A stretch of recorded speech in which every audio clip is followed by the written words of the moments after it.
Mga master. So ngayon naman ang kukunan naman natin ng video yung butt sleeve session.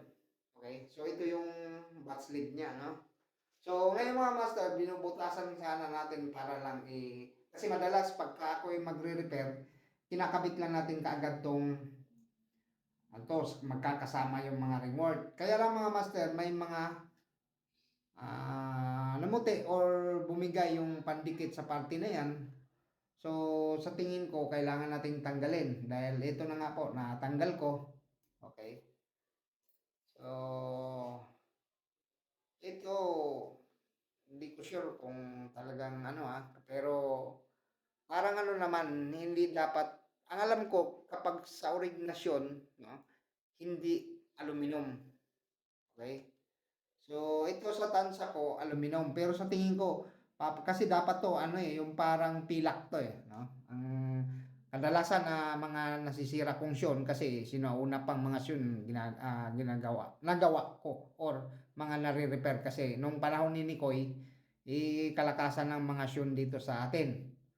So ngayon, ito, hindi dapat to, mga ivory, pero malaman natin mamaya-maya kung ivory ba talaga yan. At saka ito. So, ngayon, itong puti na to, tatanggalin natin. Kaya lang mga master, medyo talagang duda ako dito. Kasi kung syon nga dapat naman to, itong party na to, ito, yung party na yan, tsaka yan, iniipit ng yan sa ganyan. Dapat yan master, double black linen ang mga pisa nila. Lahat pagka mga US or imported, double black linen. Ito lang, plastic. Kasi halata noon pagka tinorno ko, alam ko yung kain ng plastic or ivory, kahoy, ivory, plastic. Alam ko yung powder ng doon kapag magkusot siya or kinakain ng talim natin. So ngayon tatanggalin natin to.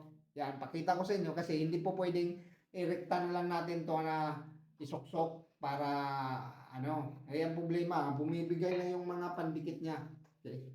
So ang pwedeng mapakinabangan ko na lang dito itong ringworm niya.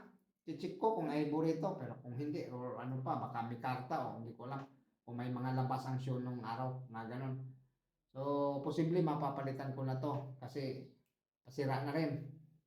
Yan. Kaya ito, papalitan ko na rin to kasi plastic to. So, ngayon yan, tatanggalin natin. Yan. Yan yung dahilan na i-ano natin lahat yan. Tatanggalin.